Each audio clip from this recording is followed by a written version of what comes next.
Bem, meus amigos, então, mais uma vez, boa noite para todos, que as nossas reflexões nesta noite possam ser inspiradas no âmbito de cada um, na consciência de cada um, pelos benfeitores que a todos nos amparam na caminhada, que possamos extrair aí as melhores reflexões ante os desafios que nos competem a todos, e cada um conhecerá aí muito particularmente os seus, os dramas, as lutas, as dores, as perguntas que muitas vezes nos trazem à casa espírita. E é por aí que nós vamos conversar, ou melhor, iniciar a nossa conversa, refletindo sobre essas perguntas que aqui nos trazem. Não poucos corações aportam numa casa espírita, indagando-se quanto ao porquê de suas dores, perguntando-se sobre as finalidades dessa ou daquela experiência pela qual tem passado, o que são, de onde vêm, para onde vão, qual o sentido da vida, o que é Deus, o que são as suas leis, e outras tantas e tantas perguntas que às vezes pululam em nossa mente, a nos levar a esse estado de inquietação. Buscamos como que um norte, referências para podermos caminhar, luzes que se acendam em nossos passos e nos ajudem a ver com mais clareza, com um raio um pouco mais ampliado, o que nos espera mais à frente. São perguntas que, em verdade, têm movido a humanidade, especialmente aquelas mais centrais, aquelas sobre as quais a filosofia e os filósofos têm se debruçado há séculos, há milênios. Perguntas que movem o ser, na busca por respostas, até que, aprendendo, em busca dessas respostas, possa abrir novos horizontes, encontrar novos estímulos para o seu progredir. Então, cada um de nós conhecerá muito bem o motivo que nos traz aqui, a cada semana, a cada dia de estudo, a cada palestra que nos propomos assistir. Certamente trazemos algumas perguntas em nosso coração. Onde estará o ente querido? Por que sofro dessa maneira? Por que eu e não o outro? Porque as circunstâncias se mostram assim, se unicamente tenho buscado aprender e fazer-me melhor? Porque as coisas parecem se tornar até mais difíceis do que antes? E assim vão se multiplicando essas indagações. Chegamos à casa espírita e, de repente, se há de nossa parte uma perseverança no estudo, uma boa vontade na apreensão dos conteúdos que aqui são difundidos, seja na palestra, seja no grupo de estudo, seja por meio dos livros que podemos acessar, vamos compreendendo que o Espiritismo começa a acender sobre os nossos passos, sobre o nosso destino, incontáveis luzes, a traduzirem-se em respostas para essas indagações mais fundamentais. Só o fato de ele nos trazer com tanta clareza, com tanta lógica, de uma maneira assim tão bem encadeada, respostas às mais fundamentais questões que têm movido e inquietado a humanidade, só isso já bastaria para compreendermos a dimensão e o valor do que temos em mãos com a doutrina espírita. Quantas criaturas caminharão mundo afora, vida afora, com a plena certeza de que são espíritos, de que esta não é a sua primeira existência, de que por esta terra já passaram inúmeras vezes, como tornarão a passar. Quantos caminharão vida afora neste mundo com a plena certeza do intercâmbio espiritual, com a possibilidade de conversarmos com os ditos mortos que estão mais vivos do que nós? Quantos saberão ou conhecerão essa feição consoladora da doutrina, que se manifestou tão lindamente não só nas obras de Kardec, nas obras subsidiárias que vieram depois, como também no trabalho de um Chico Xavier, por exemplo? Então são respostas que nos alcançam, se há de fato de nossa parte uma busca profunda, nos alcançam em cheio, porque vão nas questões mais centrais do destino, da dor, do ser, como diria Leon Denis na sua conhecida obra, O Problema do Ser, do Destino e da Dor. O Espiritismo vai trazer uma abordagem, vai trazer uma resposta a esses problemas digamos, de maneira inédita na história da humanidade, com a completude, com a magnitude com que ele nos apresenta essas respostas. É o que nós vamos acessando, portanto, recebendo estímulos, recebendo o consolo, recebendo a instrução, o esclarecimento, que nos ajuda a entender melhor onde estamos, a que visamos passando por essa terra, de onde viemos, para onde vamos, que é Deus, que é de fato o Evangelho, quem é o Cristo em nossa vida e nesta terra. Tudo isso vai ganhando o seu devido lugar na composição de nossos conhecimentos, na estruturação do nosso patrimônio intelectual, a convidar-nos também à estruturação do nosso patrimônio moral, ou seja, as escolhas que decorrerão desse patrimônio intelectual adquirido. O conhecimento chega respondendo, mas chega convidando. Chega consolando, mas chega também desafiando. Como diria um espírito, por meio da psicografia de Chico Xavier, o espírito mariano, um livro muito interessante chamado Falando à Terra, tem um capítulo escrito por esse espírito mariano que é composto todo ele por pequenas frases, diríamos ditos proverbiais, de maneira similar ao que encontramos lá nos chamados livros sapienciais das Escrituras, né? Provérbios, mesmo Salmos, Sabedoria de Salomão, entre outros. E em determinado momento, ao falar, por exemplo, das lições de Jesus no Sermão do Monte, esse espírito mariano nos dirá: no Sermão do Monte há mais desafio do que reconforto. Porque é a natureza dupla, digamos assim, do conhecimento. Dessas respostas que aqui vamos recebendo. Se por um lado nos consolam, instruindo-nos, por outro lado nos convidam a partir dessa mesma instrução. Porque fazem-nos a consciência mais esclarecida. E é a consciência esclarecida, então, a grande juíza do ser. A grande definidora do nosso estado de paz ou não. Do céu ou do inferno, que agora, pela doutrina espírita, foi transposto para dentro de nós. Em síntese, esse é o processo que está envolvido na nossa relação com a mensagem espírita. Toda vez que adentramos uma casa espírita, em busca de respostas, as receberemos. De maneira cada vez mais clara, quanto mais as buscarmos. Mas da mesma forma que receberemos respostas às nossas perguntas, notaremos que a partir daí é o Espiritismo quem passará a nos perguntar. Se eu cheguei aqui perguntando, daqui a pouco é o Espiritismo que está a me perguntar: que tendes feito disso? Ou, como disse Jesus aos 2 discípulos de João Batista, que o buscaram pela primeira vez: volta-se o mestre a eles e indaga: que buscais? Emmanuel, ao comentar essa pergunta de Jesus, nos diz que nos umbrais de todos os templos do mundo, dentre eles as casas espíritas, ali está o mestre a indagar de cada criatura que entra, especialmente aquele que entra pela segunda, pela terceira, pela centésima, pela milésima vez. Ali estará Jesus em espírito a perguntar: que buscais, meu filho, minha filha, à luz do Consolador?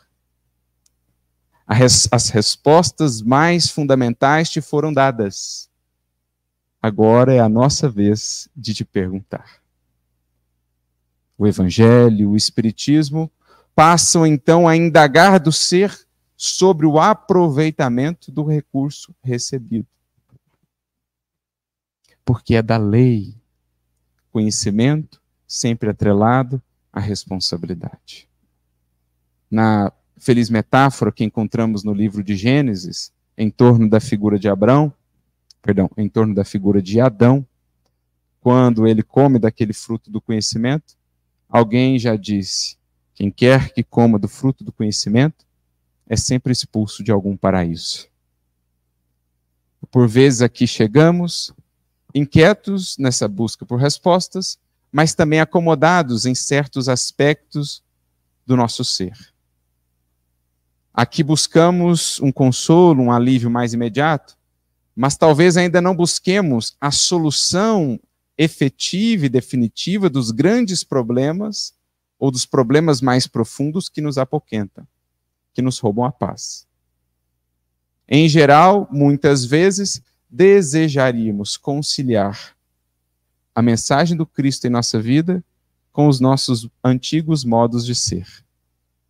Queríamos ali um balanço que fosse conveniente.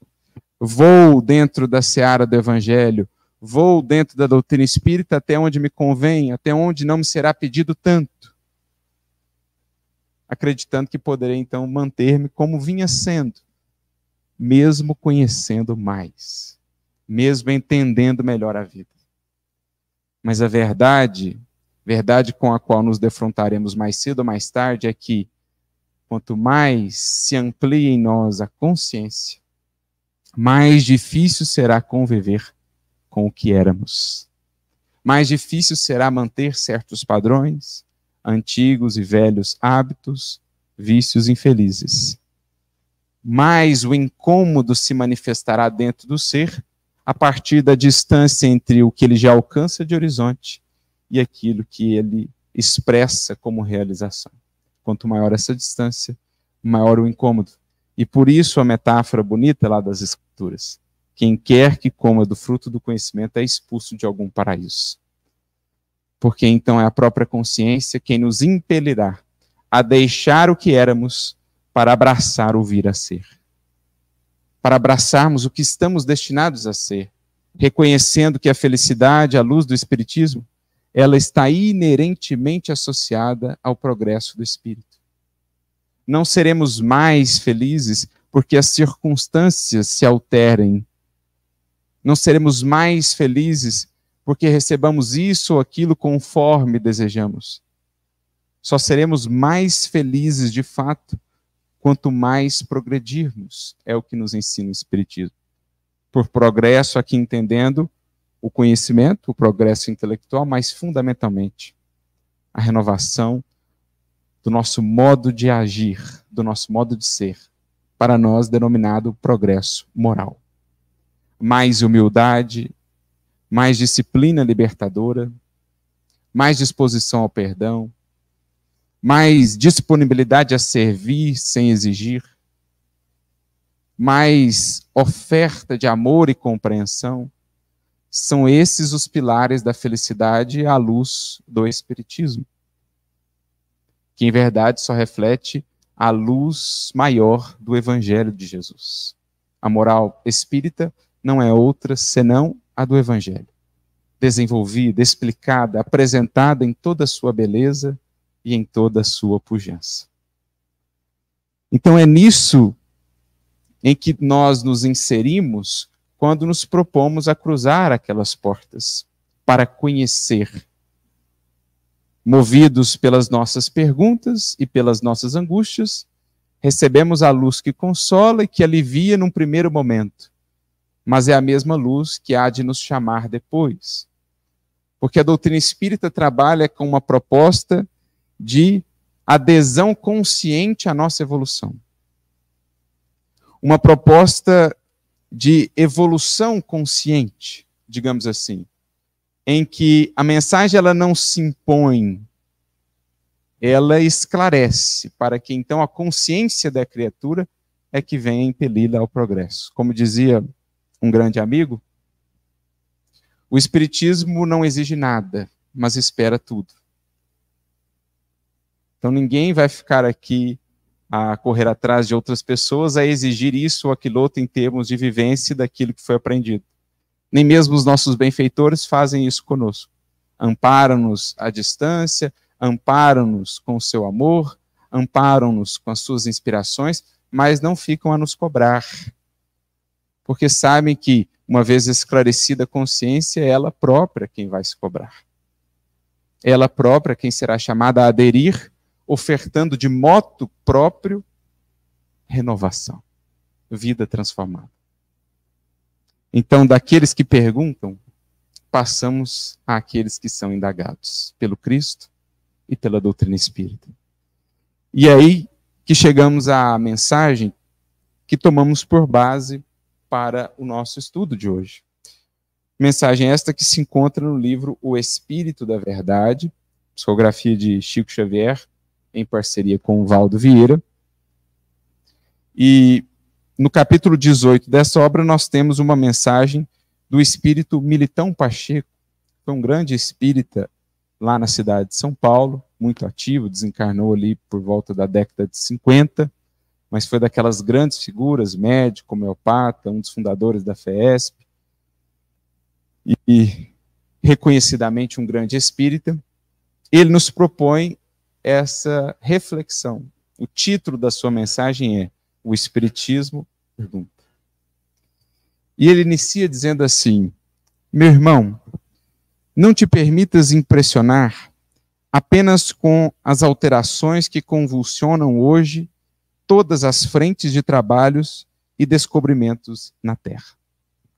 Então, vemos-nos cercados por um mundo em convulsões, em muitos aspectos, sobretudo moralmente falando. Muitos desafios, muitas quedas morais, muitas tentações, muitas ilusões ainda a envolverem multidões e mais multidões. Mantermos-nos firmes num propósito de aperfeiçoamento num contexto como esse é desafiador. Como Cristo já nos havia dito, previsto, lá no seu sermão profético, capítulo 24 do Evangelho de Mateus. Aqueles que estivessem ali realmente comprometidos com uma causa de renovação de si mesmos, a trabalhar pela renovação da humanidade, se veriam envoltos em muitos desafios. Mas, diz aqui Militão, não podemos nos deixar impressionar demasiadamente por isso. Reconhecendo que esses sintomas que se manifestam lá fora, no mundo, não são senão um reflexo dos conflitos internos das criaturas humanas. E como nós não podemos adentrar o mundo interno de outrem para ali fazer a transformação que cabe a esse outrem, atentemos primeiramente à parte que nos cabe, entendendo que essa também é a melhor contribuição que podemos ofertar a esse mundo ainda caótico, ainda em turbulências. Aquele que consegue ofertar do seu mundo interior para o mundo que o cerca algo de serenidade, algo de esperança, algo de resiliência, algo de fé, algo de devotamento, esse alguém está ofertando o melhor que pode a esse mundo em transição. Porque quando falamos dentro do contexto espírita de regeneração, de transição planetária, não estamos a falar de mudanças de natureza exterior num primeiro momento. Fundamentalmente falamos de mudanças internas, que mais tarde se refletirão num novo contexto social também, numa nova configuração da humanidade terrestre.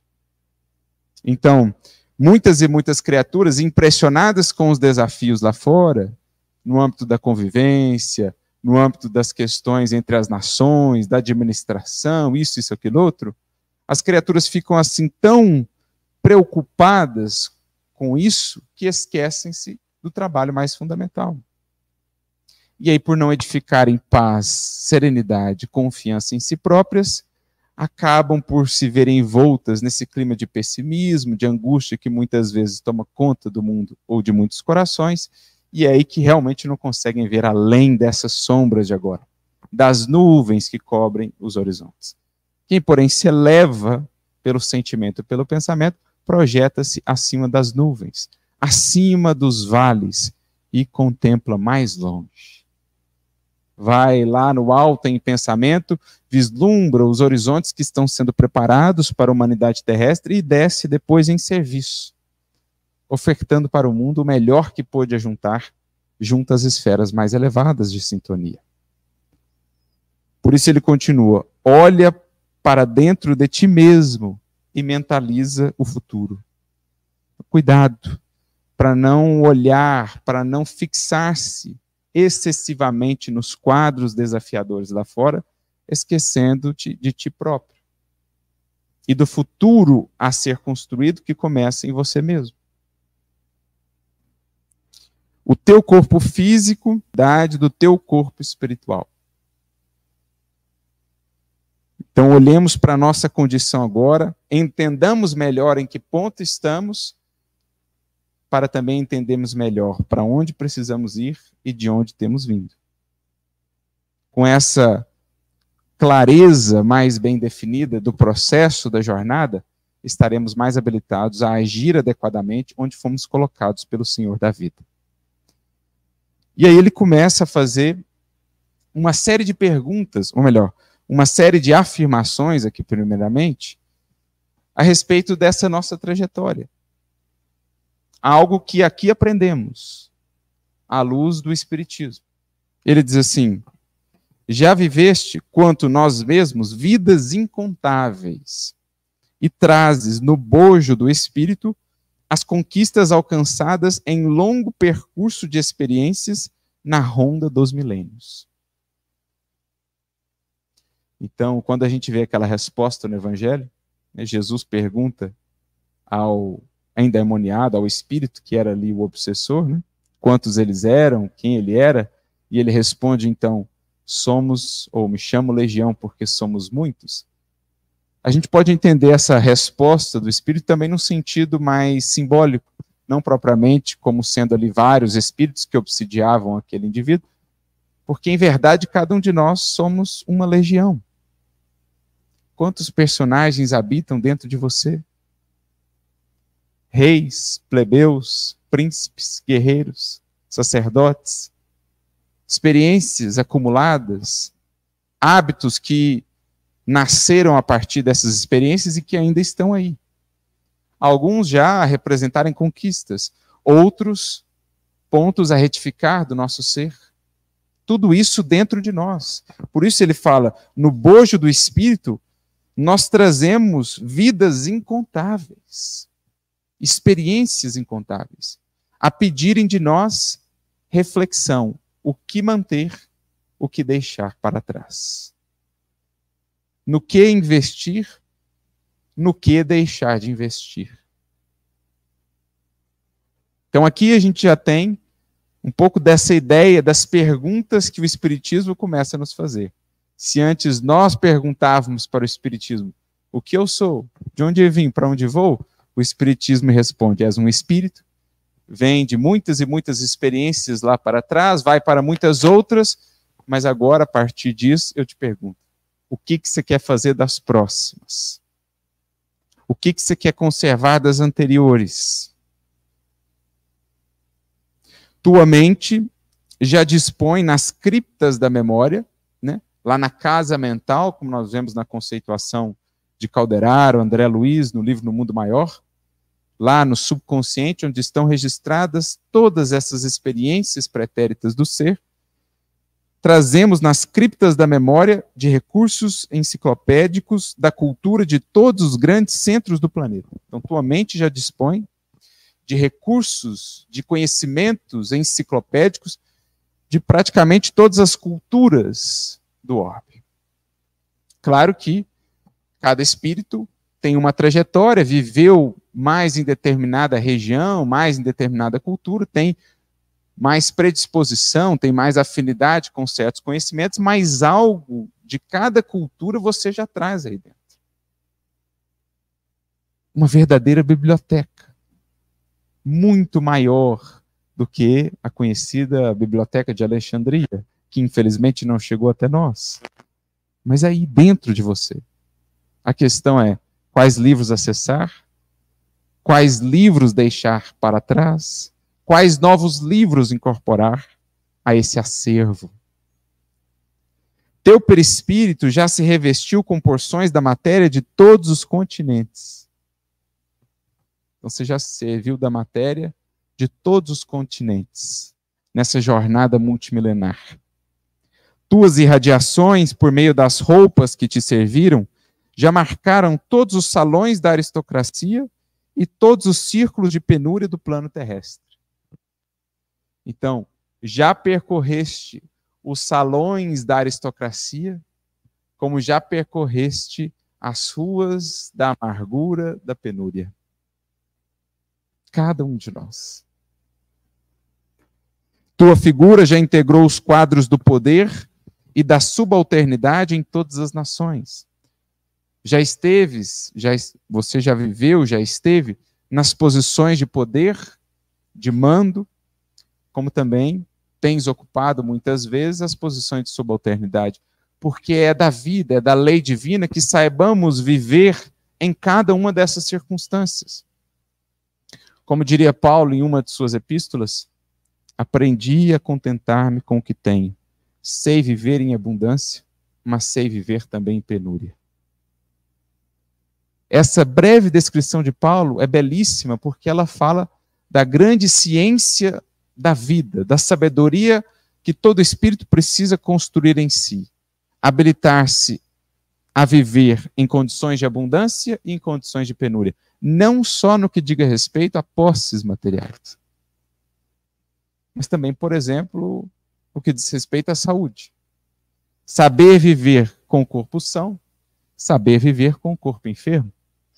O corpo são nos ensina a lição da aplicação, da entrega, do movimento, do dinamismo. O corpo enfermo nos ensina a lição da paciência, da temperança, da humildade. Então a vida nos leva de um extremo a outro nas teias das reencarnações para que saibamos viver em abundância e saibamos viver em penúria. Sem nos entregarmos aos excessos na abundância, sem nos entregarmos à revolta na penúria. Seja essa abundância ou essa penúria relativa às posses, relativa à saúde, relativa a afetos, relativa a conhecimentos, relativa a poder, relativa a sexo. Momentos de abundância, momentos de privação, ensinando a ciência da vida. Saber manter-se fiel, íntegro, equilibrado, seja qual for a circunstância que a vida nos propõe. Por isso a reencarnação cumpre um papel tão fundamental no conserto da vida. Tuas energias genésicas e afetivas já plasmaram corpos na configuração morfológica de todas as raças. Teus sentidos já foram arrebatados ao torvelinho de todas as diversões. Então, muito daquilo que hoje, às vezes, gera aflição nas criaturas pela impossibilidade de alcançar, de realizar, tenha certeza, você já experimentou isso no passado. De novo, a criatura move mundos e fundos, passa por cima da própria consciência para alcançar esse tipo de gozo, aquele tipo de prazer, como se aquilo fosse algo inédito na sua trajetória espiritual. Como se já não o tivesse vivido N vezes e se comprometido N vezes por conta dessa busca desequilibrada. Gente, o que há de extravagância nesse mundo para ser feita, nós já o temos feito. Por que então recapitular? Por que nos afligir à cata ou à busca daquilo que já nos gerou tantas lágrimas outrora? É o que o Militão está nos dizendo. Teus sentidos já foram arrebatados ao torvelinho de todas as diversões. Tua voz já expressou o bem e o mal em todos os idiomas. Teu coração já pulsou ao ritmo de todas as paixões.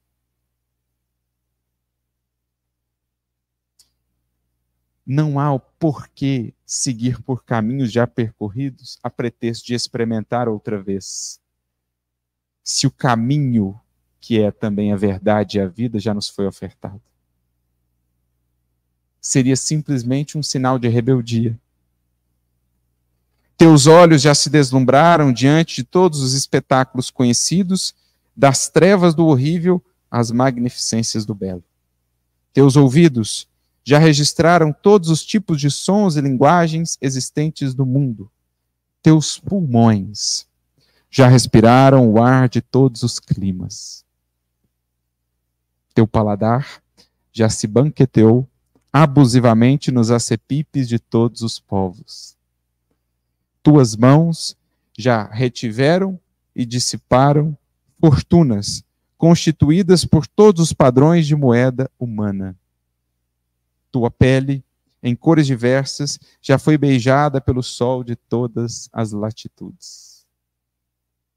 Tua emoção já passou por todos os transes possíveis de renascimentos e mortes. Como diz um outro espírito no livro Ceareiros de Volta, não, no livro Espírito da Verdade mesmo, temos revivido e remorrido há muitas e muitas vezes nessa trajetória até aqui. Passado por todo esse caleidoscópio de experiências. Mas dito isto, ou seja, acessada essa compreensão que o Espiritismo nos traz, respondendo às nossas perguntas, o que é a vida, vem então as perguntas que decorrem daí. Por isso diz aqui o Espírito, eis porque o Espiritismo te pergunta, não julgas que já é tempo de renovar? Não julgas que já é tempo de deixar para trás essa busca insensata, desequilibrada, por aquilo que diga respeito simplesmente à personalidade transitória que há de findar-se no túmulo? Já não é tempo de buscar os valores da imortalidade, de edificar aquilo que as traças não haverão de corroer, de encontrar uma felicidade que seja mais duradoura do que as efêmeras felicidades e sensações que o mundo e o prazer nos ofertam? Já não é tempo de buscar algo mais, tua alma já não anseia por algo a mais do que a simples matéria, do que aquilo que podes tocar, do que aquilo que os teus olhos veem? Já não consegues ver com os olhos do Espírito a grandeza imensamente maior do amor, da humildade a ornamentar, a embelezar o ser, muito mais do que quaisquer títulos desse mundo? A alegria de servir, muito mais profunda e duradoura, a gerar uma satisfação muito mais perene do que quaisquer alegrias de natureza imediatista do mundo? O Espiritismo a todos nos pergunta, não julgas que já é tempo de renovar? Porque essa é uma resposta que tem de partir de nós. Há séculos, nossos benfeitores nos têm feito essa pergunta, ou nos têm impelido a buscar a resposta. Mas esse é o tipo de adesão, esse é o tipo de sim que tem que partir de cada espírito. Conhecemos para que o conhecimento nos convide. Conhecemos para que o conhecimento alargue-nos os horizontes e permita-nos ver algo além, algo a mais do que temos buscado até aqui. E se eu não for por mim, nesse sentido, se eu não quiser decidir por mim, quem será? Como dizia um grande sábio, aquele que foi avô do mestre de Saulo, né? E Léo, avô de Gamaliel. Ele tinha um conjunto de 3 frases, perguntas, na verdade, que resumiam muito bem o que é esse compromisso do ser com a sua evolução. Ele dizia assim, e se eu não for por mim, quem será? Mas se eu for só por mim, que sou eu? E se não agora, quando? 3 perguntas a denotarem profunda sabedoria. Se eu não for por mim, quem será? Deus, o Cristo, os Espíritos, não tem feito senão o de melhor para cada um de nós. Mas se eu não for por mim, quem será? Agora, se eu for só por mim, que sou eu? Se eu pensar só em mim, se a vida se resumir no eu, meu para mim, que sou eu? Perdi o meu senso de humanidade, de espírito imortal convidado à solidariedade. Agora, se não agora, quando? Sem renovação, que vale a vida humana? Emmanuel nos diz que muitos de nós temos estado há séculos numa espécie de loop, que ele chama de o círculo vicioso das reencarnações de baixo teor espiritual. Então o indivíduo, ele, de vida em vida, de encarnação em encarnação, ele fica girando em torno dos mesmos assuntos, tropeçando nos mesmos pontos, perseguindo, por exemplo, uma vingança, perseguindo posses, perseguindo prazer. Ele fica naquele circuito vicioso, 5, 10 encarnações. Até que, enfim, sua alma se desencante. A desilusão, que é a visita da verdade, venha chamá-lo a mais elevados horizontes. Porque ele, enfim, percebe, Dessa água, quem bebe não encontrará saciedade plena. Só quem souber beber da água que o Mestre tem a nos dar. As questões da vida eterna, o chamado do amor. Se fosse para continuares repetindo aquilo que já foste e o que fizeste, não terias necessidade de novo corpo e de nova existência. Prosseguirias de alma jungida à matéria gasta da encarnação precedente, enfeitando um jardim de cadáveres. Vives novamente na carne para o burilamento de teu espírito. A reencarnação é o caminho da grande luz. Ama e trabalha e serve. Perante o bem, quase sempre temos sido somente constantes na inconstância e fiéis à infidelidade. Olha que frase poderosa.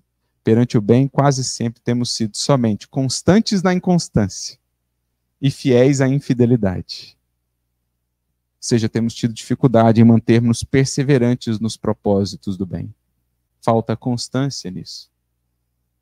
E temos sido fiéis à infidelidade, a não sermos fiéis, leais aos compromissos que assumimos com Jesus perante a nossa consciência.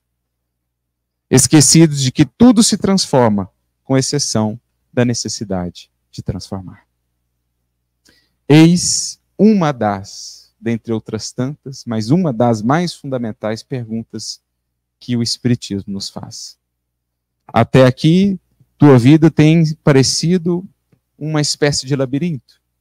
Vamos percorrendo os mesmos caminhos, em círculos, e, de maneira esperada, vamos chegando às mesmas circunstâncias, às mesmas dores e desilusões. Vem o Cristo, vem o Espiritismo à nossa vida e nos indaga como outrora fez o Mestre. Que buscais, ou que fazeis de especial? Que fazeis de diferente do que tendes feito até aqui? Em mantendo as mesmas mágoas, ressentimentos, vícios e posturas infelizes, como surpreender ou esperar pelo novo? Mas em nos abrindo a vida nova com Cristo, à luz do Espiritismo, eis que não só nós nos faremos novas criaturas, como a vida se nos mostrará a cada dia mais bela, renovada, sublimada, porque em verdade a beleza, a grandeza está nos olhos de quem vê.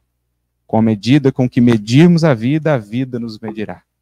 O que significa dizer o quanto dermos à vida em termos de renovação de nós mesmos, é dessa forma que a vida nos responderá, com novas e mais belas oportunidades, com novas e mais belas sensações e alegrias àquele que abraçou o compromisso de, com Cristo, se renovar.